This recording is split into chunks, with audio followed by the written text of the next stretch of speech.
আমরা যেহেতু প্রতিফলন নিয়ে জেনেই ফেললাম, এবার আমাদের কি উচিত হবে? যেই সব তলে প্রতিফলন সবচেয়ে ভালো হয় ওই সব তল নিয়ে পড়াশোনা করা এবং ওই সব তলে প্রতিফলন কিভাবে হয় এগুলো নিয়ে অ্যানালাইসিস করা।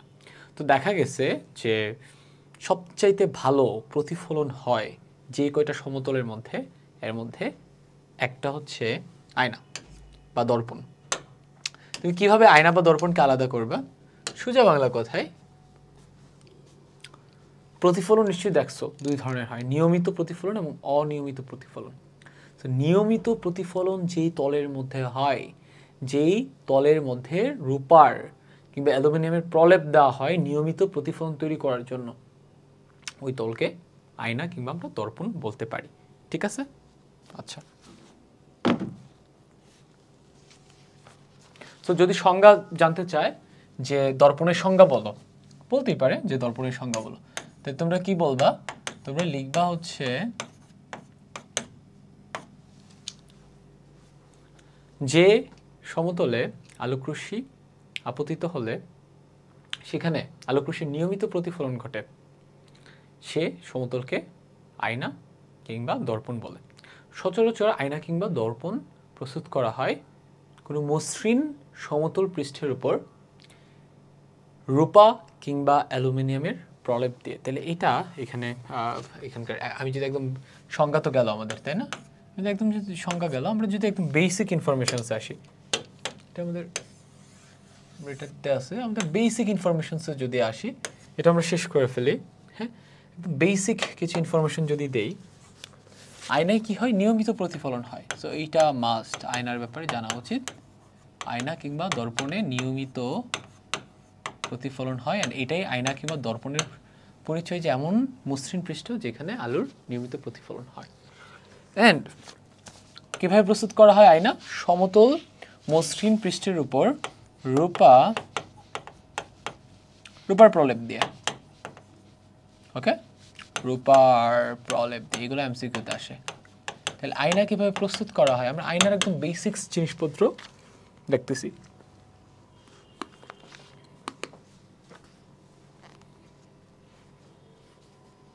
ওকে, আয়নার পিছনের যে পৃষ্ঠটা থাকে ওখানে ইউজুয়ালি 4% প্রতিফলন হয়, আর সামনের যে পৃষ্ঠটা, ওই পৃষ্ঠটা থেকে 100% প্রতিফলন হয়। ঠিক আছে?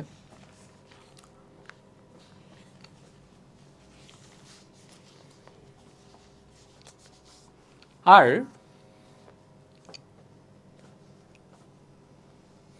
টেলিস্কোপ কিংবা বিভিন্ন আলোকীয় যন্ত্রে যে আয়নাগুলো ব্যবহার করা হয়, এগুলোর ক্ষেত্রে স্পেশালভাবে ওইগুলোকে কি করা হয়? সিলভার প্লেটিং করা হয়। সিলভার প্লেটিং মানে হচ্ছে রূপার আস্তরণ দেওয়া হয়, সো দ্যাট ওখানে কোনোভাবেই যাতে 100%-এর নিচে প্রতিফলন যাতে না হয়। এখানে ছোট্ট একটা তথ্য আছে, আমি তোমাদেরকে বলে রাখি। পার্সেন্টেজগুলো কোথায়?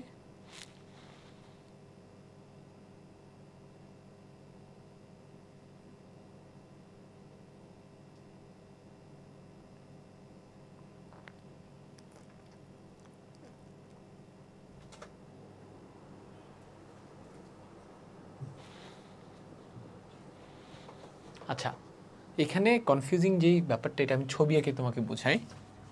তুমি যদি আয়নার সাইড থেকে, একদম সাইড থেকে চিন্তা করো, একটা আয়নাকে যদি সাইড থেকে জুম করো, ধরো এটা যদি একটা আয়না হয়, তো এটা একটা আয়না, ঠিক আছে? এটা সাইডটা তুমি দেখতেছো, ঠিক আছে? এটা হচ্ছে আয়নার পিছনের সাইড, এটা হচ্ছে উপরের সাইড, ঠিক আছে? এই যে এটা উপরের পৃষ্ঠ, এটা পিছনের পৃষ্ঠ। তো এই যে 4% প্রতিফলনটা যে হয়, এটা হয় এই যে উপরের পৃষ্ঠটা থেকে, এখান থেকে 4% হয়, ঠিক আছে? আর এই যে পিছনের যে পৃষ্ঠটা আছে না, এখান থেকে 100% প্রতিফলন হয়, এটা থেকে 100%। তো টেলিস্কোপের ক্ষেত্রে যেই বিম্বগুলো তৈরি করা দরকার হয়, সেগুলোকে হইতে হয় খুবই নিখুঁত এবং খুবই স্পষ্ট হইতে হয়। সেটার জন্য এই উপরে 4%, পিছনে 100%, এই ঝামেলা এড়ানোর জন্য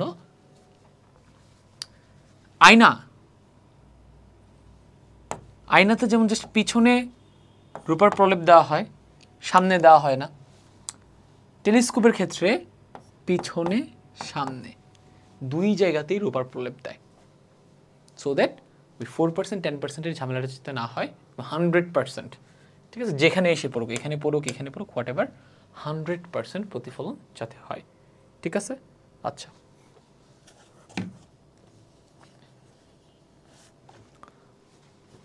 আমরা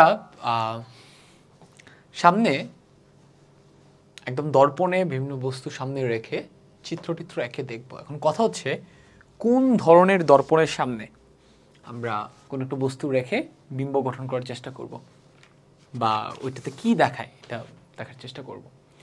দর্পণ টোটাল দুই ধরনের, সমতল দর্পণ এবং গোলীয় দর্পণ। আমরা ইনিশিয়ালি সমতল দর্পণ নিয়ে একদম বিস্তারিত যা যা আছে দেখবো, যা যা এক্সামে আসার মতো আছে, তারপর আমরা গোলীয় দর্পণে যাব, ঠিক আছে। তো সমতল দর্পণ কীভাবে প্রস্তুত করে তোমাদেরকে বলে ফেলছি, গোলীয় দর্পণও এক্স্যাক্টলি সেমভাবেই রূপার প্রলেপ দিয়ে তৈরি করা হয়, বাট ওটা যেহেতু গোলীয় ওইখানে একটু বাড়তি জিনিসপত্র আমার তোমাকে বলতে হবে, ঠিক আছে। তাহলে সমতল দর্পণ আবারও বলি কিভাবে তৈরি করে, কাঁচ, ঠিক আছে, কাচের উপরে, কাচের পৃষ্ঠদেশে সচরাচর রূপার প্রলেপ দিয়ে আয়না তৈরি করে, বাট স্পেশাল আয়না যেগুলা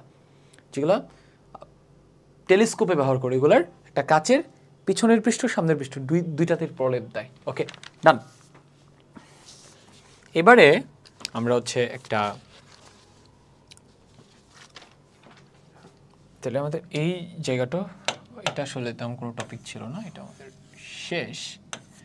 এইবারে আমরা চলে যাব হচ্ছে কোথায়, এই যে সমতল দর্পণে। এটা সমতল দর্পণের সামনে যদি একটা বস্তু রাখি, ওই বস্তুটা থেকে সমতল দর্পণটাতে আলো যাবে, তাই না? আলো গিয়ে সেই আলোটা প্রতিফলিত হবে। প্রতিফলিত হইলে ওখানে দেখা যায় দর্পণের পিছন দিকে যে বস্তুর সামনে রাখছি এটার প্রতিবিম্ব দেখা যায়। যেমন আমি যদি একটা আয়নার সামনে দাঁড়াই, আমি দর্পণের পিছনে দেখবো এক্স্যাক্টলি আমার মতো, ঠিক আমি দর্পণ থেকে যতটুকু দূরে দাঁড়াইছি ঠিক ততটুকু দূরে একটা বিম্ব তৈরি হয়েছে। তো এই বিম্বটা কিভাবে তৈরি হচ্ছে আমরা সমতল দর্পণের রশ্মি চিত্র আঁকার মাধ্যমে এই পুরো ব্যাপারটা এখন বুঝবো, ঠিক আছে। তো শুরুতে আমরা বিন্দু জন্য, কোনো একটা বিন্দু বস্তুর জন্য সেই রশ্মি চিত্র কেমন হবে সেটা দেখব, তারপর আমরা বিস্তৃত বস্তুর জন্য দেখব। তাইলে আমাদের দর্পণ নিয়ে মোটামুটি, সমতল দর্পণ নিয়ে আমাদের খুব বেশি আলোচনা নেই, সেটা হয়ে যাবে, শেষ হয়ে যাবে। তাহলে আমরা এখানে একটা দর্পণ আঁকি, এর একটা সমতল দর্পণ।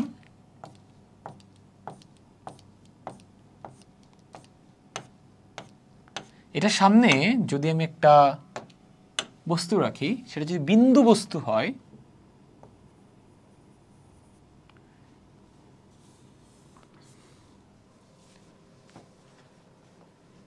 কোনো একটা দর্পণের সামনে আমরা যদি কোনো বস্তু রাখি, রাখার পর সেখান থেকে দর্পণে আলো যাওয়ার পর এখানে কী কী ঘটনা ঘটবে বা আমরা কী কী দেখতে পাবো, এগুলা বোঝার জন্য বা চিত্রসহ আঁকার জন্য আমাকে ওই বস্তুর থেকে অন্তত দুইটা রশ্মি টানতে হবে, অন্তত দুইটা।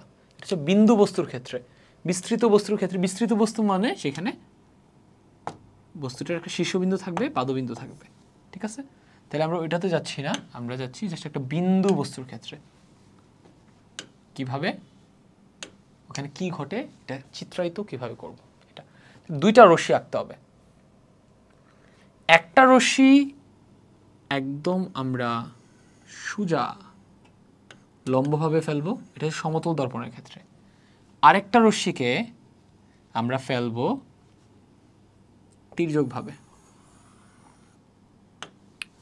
এখানে কি হবে বলো, এই যে রশ্মিটা এখানে পড়লো, পড়ে অভিলম্ব বরাবর পড়ছে, দেখো সে সাথে সাথে এদিকে আবার ফিরে আসবে।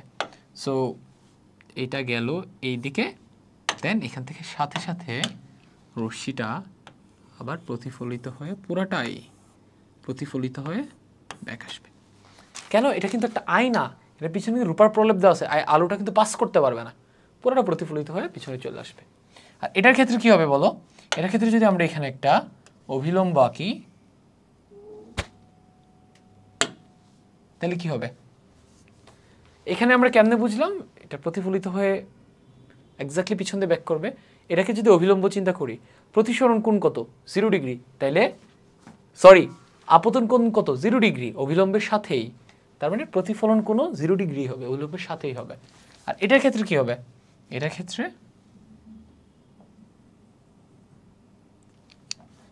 এখানে যত ডিগ্রি অ্যাঙ্গেল, এত ডিগ্রি অ্যাঙ্গেল করে এটা সুন্দর করে পুরোপুরি কোণটা মিলে নেয়, এটা সুন্দর করে এদিকে প্রতিফলিত হয়ে যাবে।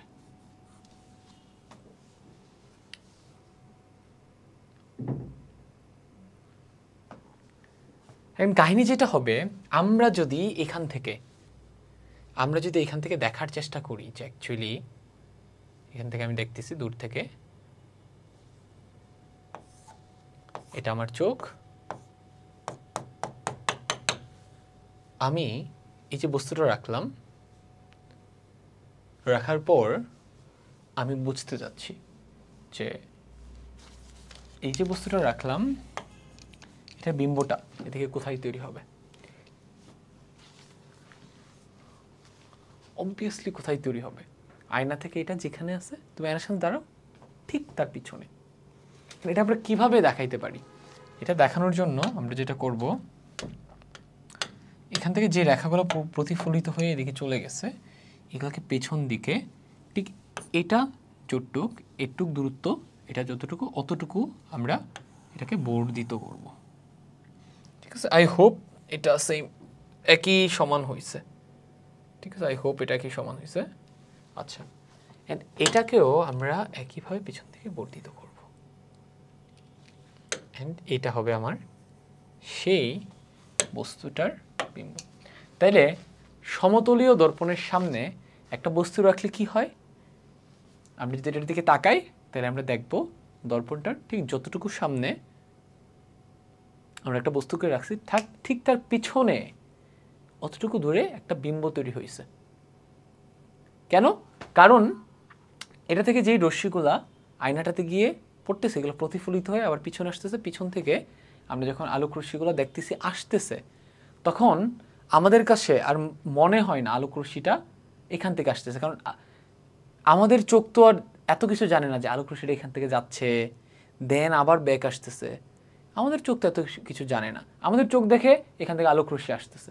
তাহলে আলোক রশ্মিটা যেহেতু এখান থেকে আসতেছে, তার মানে আলোক রশ্মিটা অ্যাকচুয়ালি কোত্থেকে, উৎসটা কোথায়? আমি যদি পিছন দিকে যাই, এখানে।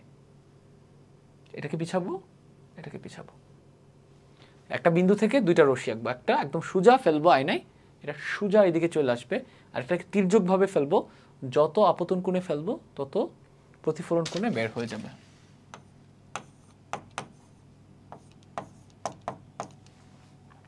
দেন আমরা যে দুটো রশ্মি বের হয়ে আসবে এদেরকে পিছনে বর্ধিত করলে এরা কি একটা বিন্দু থেকে মিলিত হবে। ওই বিন্দুটাই হবে আমাদের বিন্দু বস্তুর প্রতিবিম্ব।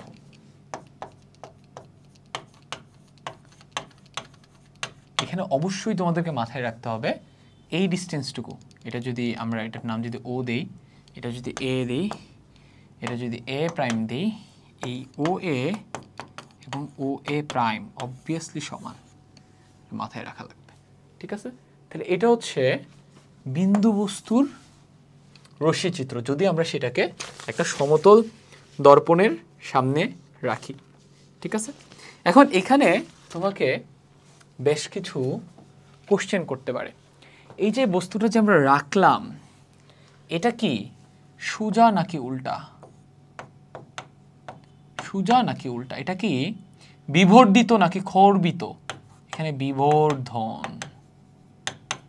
এটা কি বাস্তব নাকি অবাস্তব?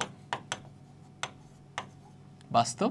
তো যেখানে এই অধ্যায়টাতে যেখানেই আমাদেরকে দর্পণের সামনে কিছু একটা রাখতে বলবে, ওখানেই দেখবা কিছুক্ষণ পর কোশ্চেন করতেছে যে দর্পণের সামনে যে বস্তুটা রাখলাম, এটা থেকে যে আলো গেল, গিয়ে যে প্রতিফলিত হইলো, সেই প্রতিফলিত আলোর দিকে তাকাইলে আমরা পিছনে যে বিম্ব দেখতে পাই, বা আমাদের কাছে যে মনে হয় যে পিছনে কিছু একটা আছে, হ্যাঁ, ওই জিনিসটা কি সোজা হবে না উল্টা হবে? বিবর্ধিত হবে না খর্বিত হবে? বাস্তব হবে নাকি অবাস্তব হবে? ঠিক আছে, এটার অবস্থান কোথায়? আয়না থেকে কতটুকু পিছনে গঠিত হবে? এইগুলো নিয়ে কোশ্চেন করে। সোজা, বিবর্ধন, বাস্তব নাকি অবাস্তব? ঠিক আছে, তারপর অবস্থান, এগুলো নিয়ে প্রশ্ন করবে। তো এটার ক্ষেত্রে আমরা দেখতে পাচ্ছি এটা এক্স্যাক্টলি এখানে যেভাবে আছে এখানে এইভাবে আছে সোজা, কোনো এটা এখানে সাইজ চাই, এখানে সাইজ তাই। বিবর্ধন কি? কোনো ধরনের বিবর্ধন হয় না, সাইজ কমেও না বাড়েও না। বাস্তব নাকি অবাস্তব? বাস্তব বিম্ব আর অবাস্তব বিম্বর যদি ডেফিনিশন বলি, যদি কোথাও আলোক রশ্মি সত্যিকার অর্থে মিলিত হয়, ওই মিলিত হওয়ার স্থান থেকে আলোটা যদি আমার চোখে আসে তাহলে এটা বাস্তব বিম্ব। আর যদি কোথাও আলোক রশ্মি সত্যিকার অর্থে মিলিত না হয়, বাট আমার কাছে যদি মনে হয় আলোক রশ্মিটাকে পিছনে বর্ধিত করার পর যদি মনে হয় না ওইখান থেকে আলোটা আসতেছে, তাহলে এটাকে বলা হচ্ছে অবাস্তব। তো এখানে দেখো এই আলোক রশ্মি আর এই আলোক রশ্মি এটা ব্যাক গেছে, এটা কখনোই মিলিত হবে না। বাট আমার এদিক থেকে দেখার পর আমার চোখ তো এত কিছু জানে, আমার চোখ মনে করে আচ্ছা এই দিক থেকে আলো আসতেছে মানে আলোটা এখান থেকে আসতেছে, আচ্ছা এদিক থেকে আলো আসতেছে মানে আলোটা এখান থেকে আসতেছে। তার মানে এখানে আলো রশ্মি কখনোই মিলিত হবে না, তার মানে এখানে বিম্বটা হয় অবাস্তব। আর অবস্থান কোথায়? অবস্থান হচ্ছে আয়নার পিছনে। ঠিক আয়নার সামনে বস্তুটাকে যতটুকু দূরে রাখা হয়েছিল, এটা যদি 10 সেন্টিমিটার হয়ে থাকে, বিম্বের অবস্থান হবে আয়নার পিছনে 10 সেন্টিমিটার, আয়না থেকে পিছনের দিকে 10 সেন্টিমিটার। এই ধরনের কোশ্চেনগুলাই সমতল দর্পণের রশ্মিচিত্র আঁকার ক্ষেত্রে আমাদেরকে করে থাকে। ঠিক আছে, এইবারে আমরা দেখব হচ্ছে একটা বিস্তৃত বস্তুর ক্ষেত্রে রশ্মিচিত্রটা কেমন হবে, ভাই এখানে কি ঘটবে। তাহলে একটা বিস্তৃত বস্তু বানাই, ধরো একটা অ্যারো, ঠিক আছে, এটা হচ্ছে একটা অ্যারো, ওকে, এটা আবার বিস্তৃত বস্তু আমাদের। সো এটার ক্ষেত্রে এটা আমার মনে হয় নতুন একটা পেজে দেখানোটাই বেটার হবে। ঠিক আছে, নতুন একটা পেজে দেখে। সো এটা হচ্ছে আমাদের আয়না,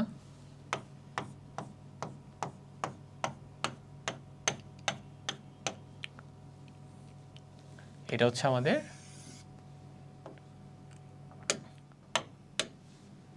আচ্ছা। তো এটার ক্ষেত্রে আমরা একটা বিস্তৃত বস্তু নিব, ওকে, হচ্ছে আমাদের দর্পণ। দর্পণে এই পাশটা দিয়ে কোনো আলো এদিকে পড়লে প্রতিফলিত হয় না, এটা বোঝানোর জন্য এই ব্র্যাক সাইনগুলো দেওয়া হয় আর কি। আর এটা মসৃণ পৃষ্ঠ, এখানে প্রতিফলিত হবে। তো আমরা একটা বিস্তৃত বস্তু নিলাম, ধরো এই অ্যারোটা। এটার ক্ষেত্রে সেম কথা, এটার ক্ষেত্রে জাস্ট উপর থেকে একটা বিন্দু নিব, নিচ থেকে একটা বিন্দু নিব, এতটুকুই পার্থক্য বিস্তৃত বস্তুর ক্ষেত্রে। ঠিক আছে, তো এটার ক্ষেত্রেও আমরা কি করব, এখান থেকে দুইটা রশ্মি ফেলবো, একটা একদম সরাসরি লম্বভাবে, অভিলম্বের সাথে লম্বভাবে, আর একটা মানে তির্যকভাবে ফেলবো, ওকে। সো এটা তির্যকভাবে যে পড়বে, এটা পড়ার পর সাথে সাথে একই কোণে এটা কি ব্যাক যাবে, তাই না? এটা একই কোণে ব্যাক যাবে। এটা যেহেতু পুরো ব্যাপারটা একসাথে মিলে যাচ্ছে, আমি একটু উপরে দিই, আগেরটার সাথে মিলে যাচ্ছে। ওকে, কোনটা সেম রাখা লাগবে, ওকে ডান। কোন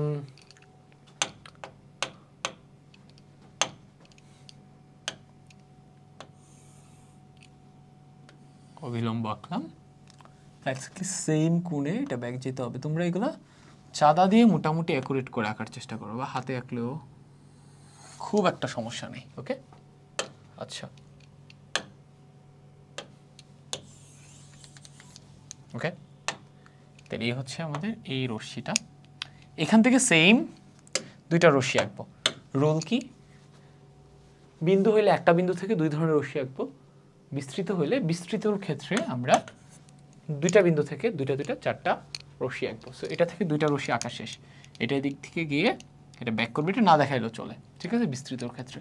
এবার এখান থেকে আমরা একটা সোজা দিব, এটা থেকে আমরা একটা সোজা দিব, ওকে, এটা একটু সাথে সাথে ব্যাক করবে, এটা না দেখাইলেও চলে। আর এখান থেকে আমরা একটা বাঁকা করে দিব, এখানে একটা অভিলম্ব টানবো, এটা হচ্ছে আমাদের আপতন কোণ আর এটা হচ্ছে আমাদের প্রতিফলন কোণ, দুটো সমান হইতে হবে।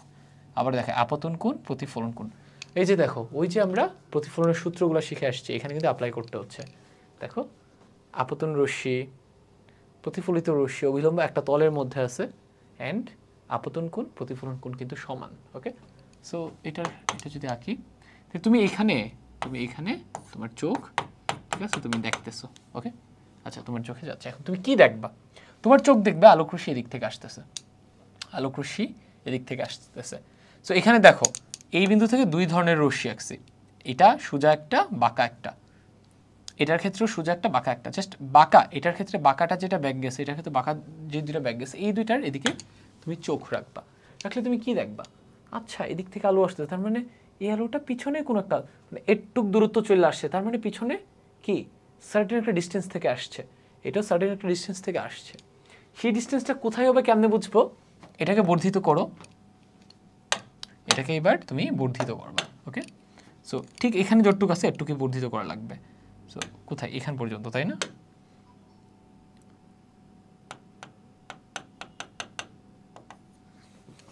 দেখো হাতেই তো আঁকতে হবে তোমাদের, আরেকটু আগে, এখন ঠিক আছে দৈর্ঘ্যটা, ওকে।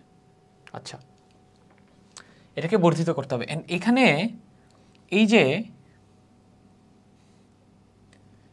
এই বিন্দুটা আছে, এই যে এটা, এখানে যে একটা আপতিত হইলে এখানে একটা বক্ররেখা যে চলে গেছে, এটাকে কিন্তু বর্ধিত করতে হবে, ঠিক আছে? আচ্ছা অ্যাট দ্য সেম টাইম এই বিন্দু থেকে যে একটা সোজা রেখা বের হয়েছিল, এটাকেও বর্ধিত করতে হবে, ঠিক এখানে যতটুক অটুক করে।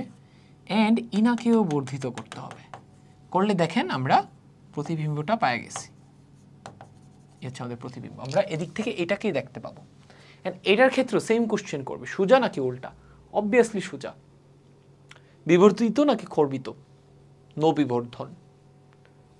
বাস্তব নাকি অবাস্তব? অবভিয়াসলি অবাস্তব, কারণ এগুলা কি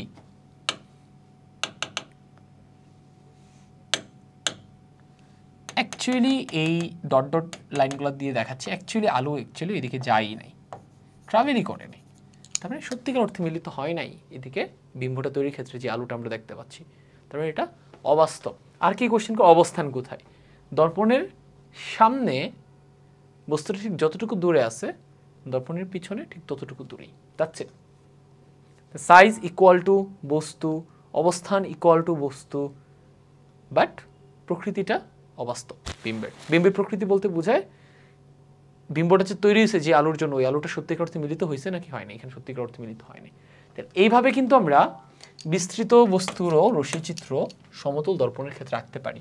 অ্যান্ড আমাদেরকে এই কোশ্চেনগুলো করবে আর কি, এগুলো আর আমি নতুন করে লিখলাম না, ঠিক আছে, যেহেতু অলমোস্ট সেম। এখান থেকে সমতল দর্পণ থেকে আর কি কি কোশ্চেন আমাদেরকে করতে পারে আমরা একটু দেখি। সো এগুলো গেল।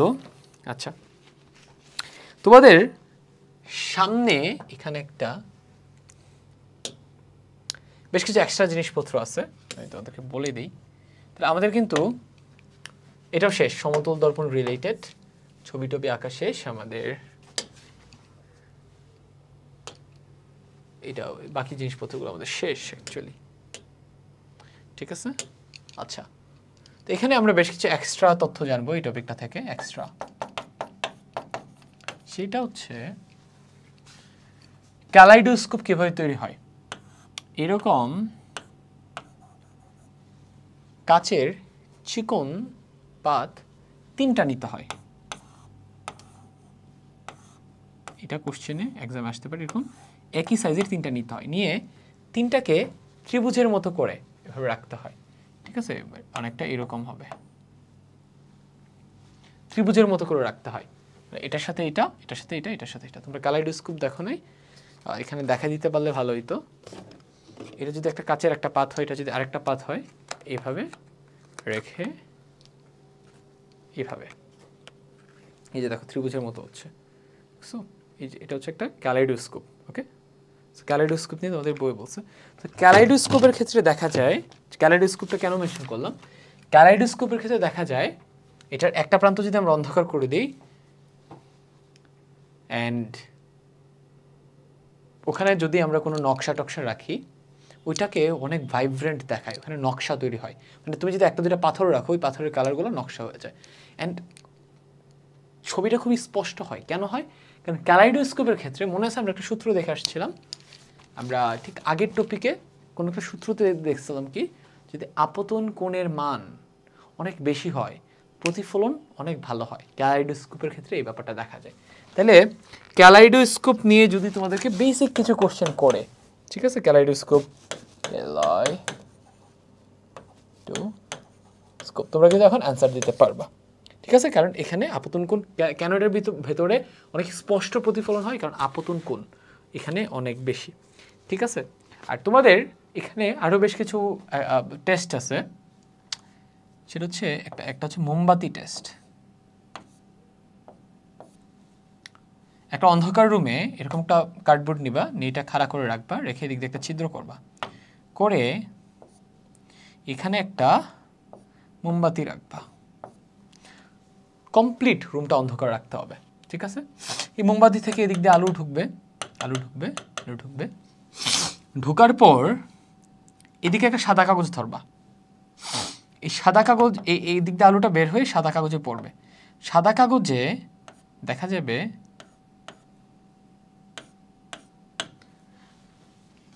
সাদা কাগজটাকে সামনে পিছনে অ্যাডজাস্ট করার মাধ্যমে তুমি একটা সার্টেন একটা জায়গাতে বসালে দেখবা মোমবাতির প্রতিবিম্ব এখানে দেখা যাচ্ছে। সব জায়গাতে দেখা যাবে না, তুমি আগে পিছে করবো একটা সার্টেন জায়গাতে মোমবাতিটা দেখা যাবে, ওখানে দেখা যাবে যে উল্টা একটা প্রতিবিম্ব তৈরি হয়। এই এক্সপেরিমেন্টটা তোমাদেরকে করতে বলছে, এটা তোমরা করে নিও, আসলেই হয় কিনা তোমরা দেখবা, ঠিক আছে। তোমাদেরকে একটা ক্যালাইডোস্কোপ বানাইতে বলছে, তোমরা ক্যালাইডোস্কোপ বানানো খুবই সহজ। ওই যে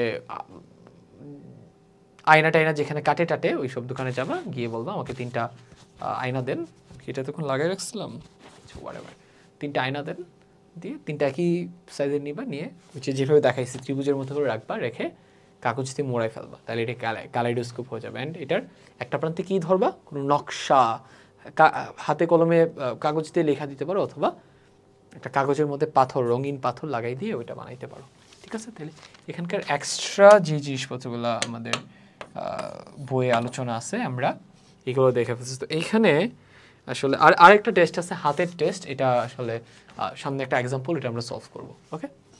সো এই ছিল হচ্ছে আমাদের সমতল দর্পণ রিলেটেড যত আলোচনা। এখন জাস্ট এটা রিলেটেড প্রবলেম সলভিং করবো আমরা, এটা রিলেটেড বেশ কিছু প্রবলেমস আছে।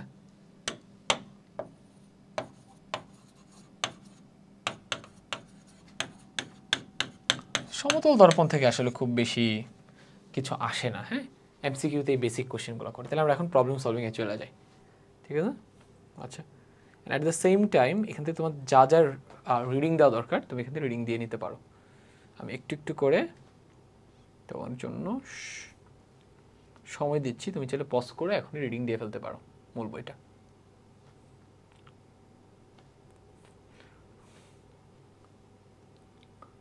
আচ্ছা, এইখানে একটা প্রমাণ আছে, এই প্রমাণটা এক্সামে আসে। দেখো যে ওপিএক্স এবং ওপিএক্স প্রাইম ত্রিভুজ সর্বসম, এখানে চিত্রটা নাই, সো আমি চিত্রটা তোমাকে এঁকে দিচ্ছি, সমস্যা নেই। Where is that example? এরকম একটা চিত্র আছে, এটা একটা দর্পণ, এগুলো সমান করে দেওয়ার চেষ্টা করবা, ঠিক আছে। এখানে আমরা একটা বস্তু রাখছি এক্স বিন্দুতে, সো এটা যদি আমরা রশ্মি চিত্র আঁকি কীরকম হবে, এরকমই তো হবে, তাই না। এখান থেকে একটা যাবে, ব্যাক আসবে, এখান থেকে একটা যাবে একদম অভিলম্ব বরাবর যদি টানি, তাহলে এটা ধাম করে ব্যাক চলে যাবে, ঠিক আছে, এটাই দিকে, ওকে। অ্যান্ড দেন এটা অ্যাকচুয়ালি কোথায় বিম্বটা গঠিত হবে এটা যদি আমরা বুঝতে চাই, এটা ঠিক যতটুকু আছে আমরা একটুকুই বর্ধিত করব, অ্যান্ড এটাকে পিছনে বর্ধিত করলে মিলিত হবে, ঠিক আছে। আচ্ছা, ডান। এটা যদি এক্স বিন্দু হয়, এটা হচ্ছে এক্স প্রাইম বিন্দু, এটা হচ্ছে আমাদের ও বিন্দু, আর এটা তো আমাদের অভিলম্ব রেখা, ঠিক আছে, এটা নিউট্রাল, সো এন। এটা হচ্ছে আমাদের প্রতিফলন কোণ, এটা হচ্ছে আমাদের আপতন কোণ, আর দর্পণ হচ্ছে এ বি, ঠিক আছে। আর এখানে রশ্মিটা এক্স ও রশ্মি এদিকে আপতিত হয়ে যে প্রতিফলিত হয়েছে, এটা হচ্ছে আর, ওকে, ডান। আর এটা অবভিয়াসলি যেহেতু লম্বভাবে প্রতিফলিত হচ্ছে, এটা 90 ডিগ্রি হবে। কোশ্চেন হচ্ছে দেখো যে ওপিএক্স, ও, এবার কালারটা একটু চেঞ্জ করি, দেখা যে ও পি কোথায়, পি বিন্দু হচ্ছে এইটা, হচ্ছে আমাদের পি বিন্দু, ঠিক আছে। ও পি এক্স এই ত্রিভুজটা, আর এই পাশে আরেকটা ত্রিভুজ আছে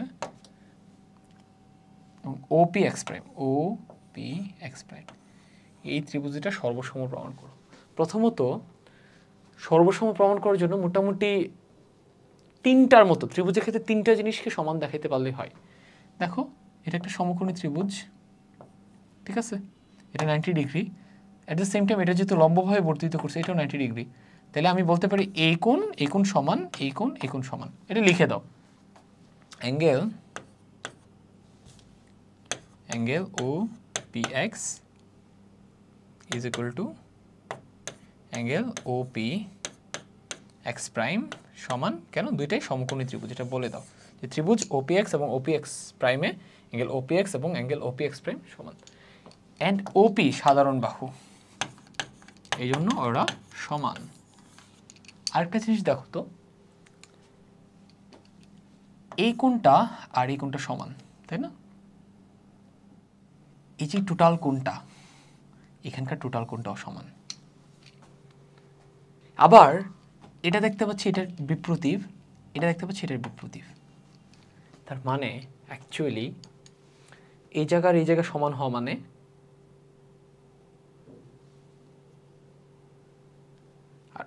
আর এটা সমান হওয়া মানে অ্যাকচুয়ালি এইটা আর এটা সমান। বেশ চিন্তা করে দেখো, এই যে টোটাল এই কোণটা চিন্তা করো, তুমি ওই পাশ যদি বাদও দাও, তুমি এই টোটাল কোণটা চিন্তা করো, টোটাল কোণটার দুইটা অংশ আছে, একটা হচ্ছে এই অংশ আর এটা যদি সমান হয় তাহলে তো এটা আর এটাও সমান। Very simple.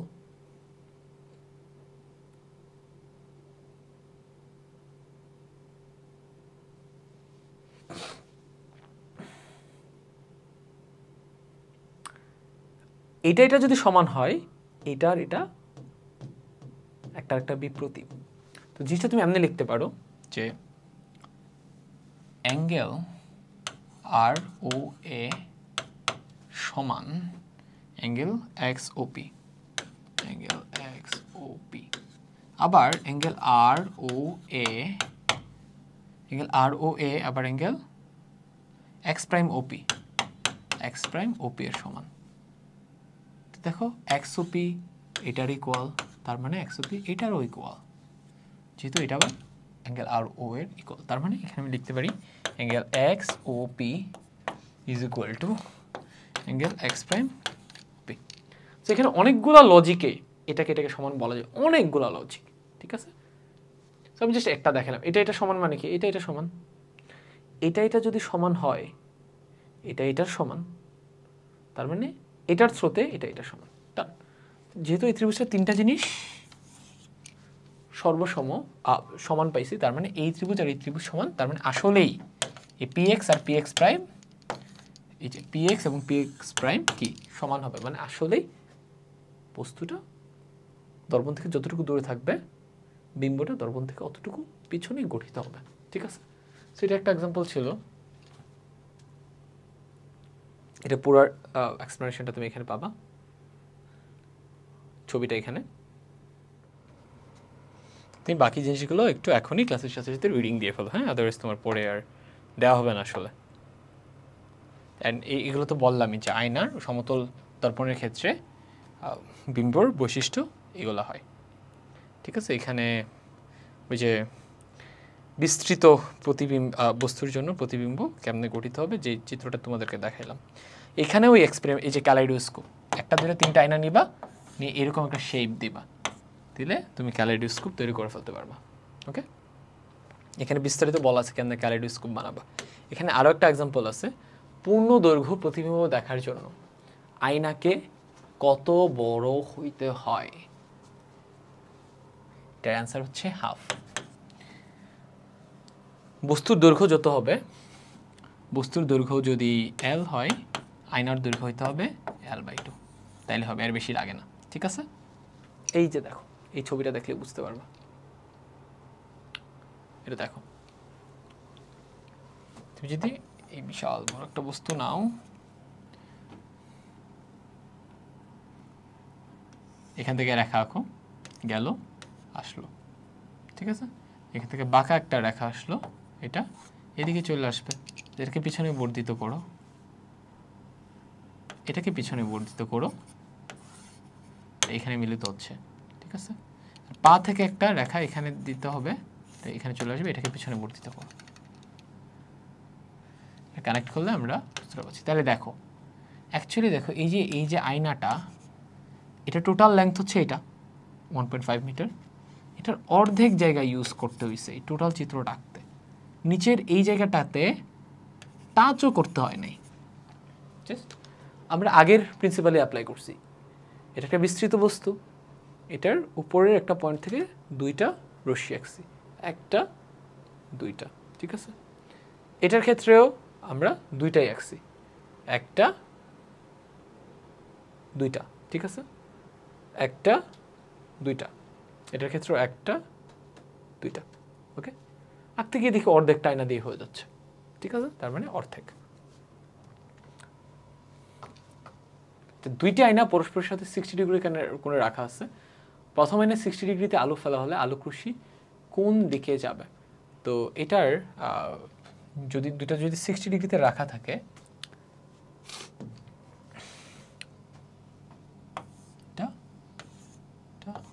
এখানে 60 ডিগ্রিতে রাখা আছে,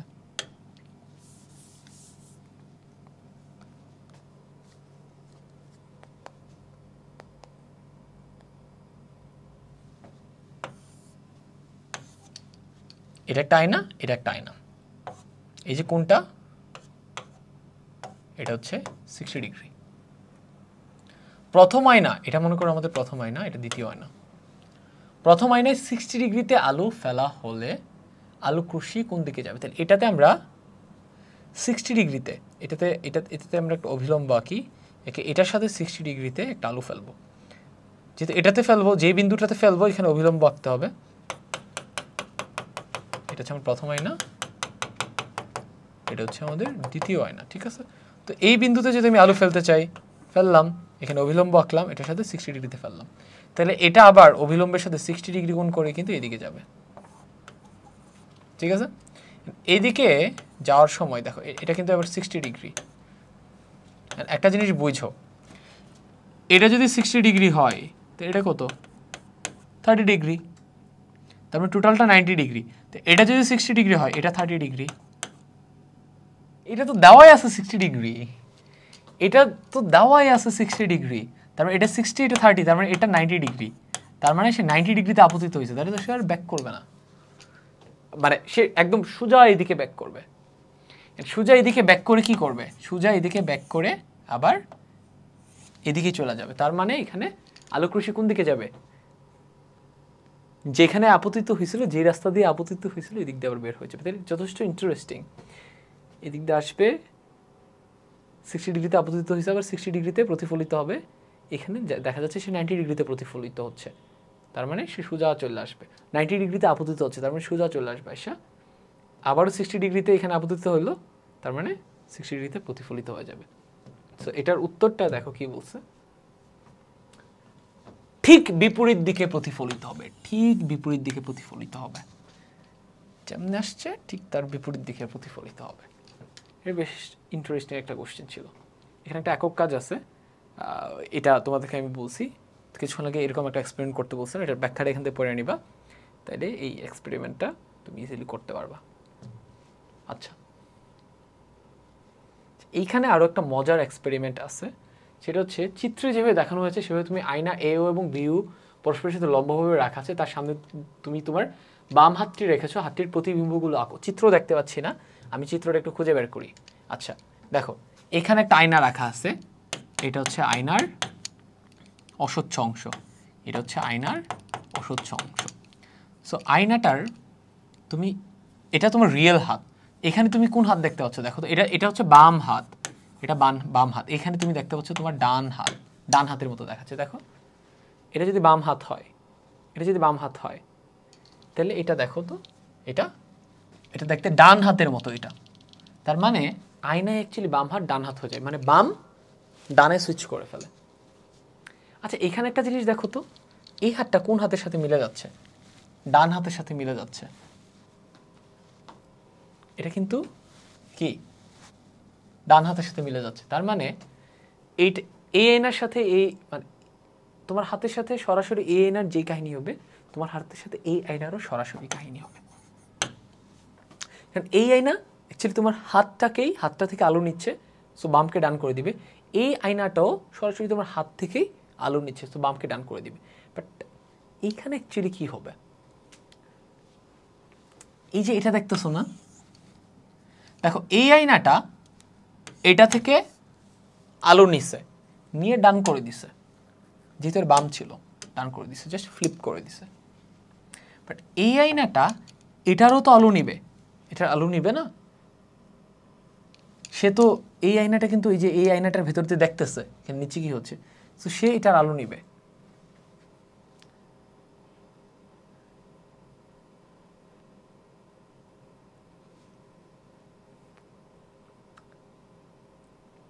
সে এটার আলো নিয়ে এখানে এই প্রতিবিম্বটা তৈরি করবে।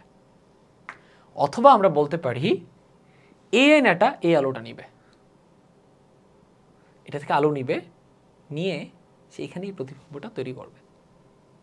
তার মানে এটা দেখো, এই প্রতিবিম্বটা তৈরি হয়েছে অ্যাকচুয়াল হাত থেকে, এই প্রতিবিম্বটা তৈরি হয়েছে অ্যাকচুয়াল হাত থেকে, বাট এই প্রতিবিম্বটা তৈরি হয়েছে আরেকটা প্রতিবিম্ব থেকে। এটা থেকে বলতে পারি, এটা থেকে বলতে পারি। প্রতিবিম্ব থেকে যখন প্রতিবিম্ব তৈরি হয়,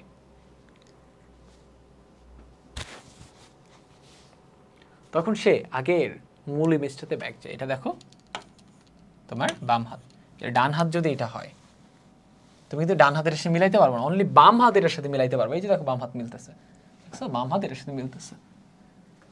তার মানে এইভাবে করে আমরা যদি একটা আয়না আরেকটার সাথে 90 ডিগ্রিতে রাখি, এই পাশে বামটা ডান হয়ে যাবে, এই পাশে বামটা ডান হয়ে যাবে, বাট এই পাশে আমার হাত বাম আছে, এখানে বাম পাবো। ঠিক আছে, এই জিনিসটাই আমাদেরকে এই এক্সপেরিমেন্টে করতে বলছে আর কি। এখানে এক্সপেরিমেন্টে কেমনে করবে বিস্তারিত দেওয়া আছে। তাহলে এখানে তোমাদেরকে প্রতিবিম্বগুলো আঁকতে বলছে, তাহলে তোমরা প্রতিবিম্বগুলো যেটা করবা সেটা হচ্ছে এখানে যেটা যেটা দিবা এটাকে এখানে ফ্লিপ করে দিবা, এখানে ফ্লিপ করে দিবা, এখানে ফ্লিপ করে দিবা, আর এখানে এক্সাক্ট ওইটাই দিবা। ঠিক আছে, এখানে যেটা আছে সেটা এক্সাক্ট ওইটাই দিবা।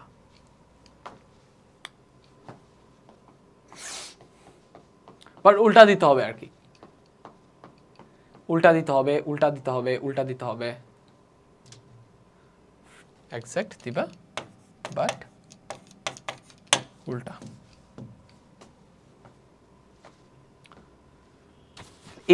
এই পর্যন্তই ছিল আসলে আমাদের কি সমতল দর্পণের প্রবলেম সলভিং। এবার আমরা একটু ঝটপট গোলীয় দর্পণের সব প্রবলেম সলভিং করে ফেলবো। ঠিক আছে।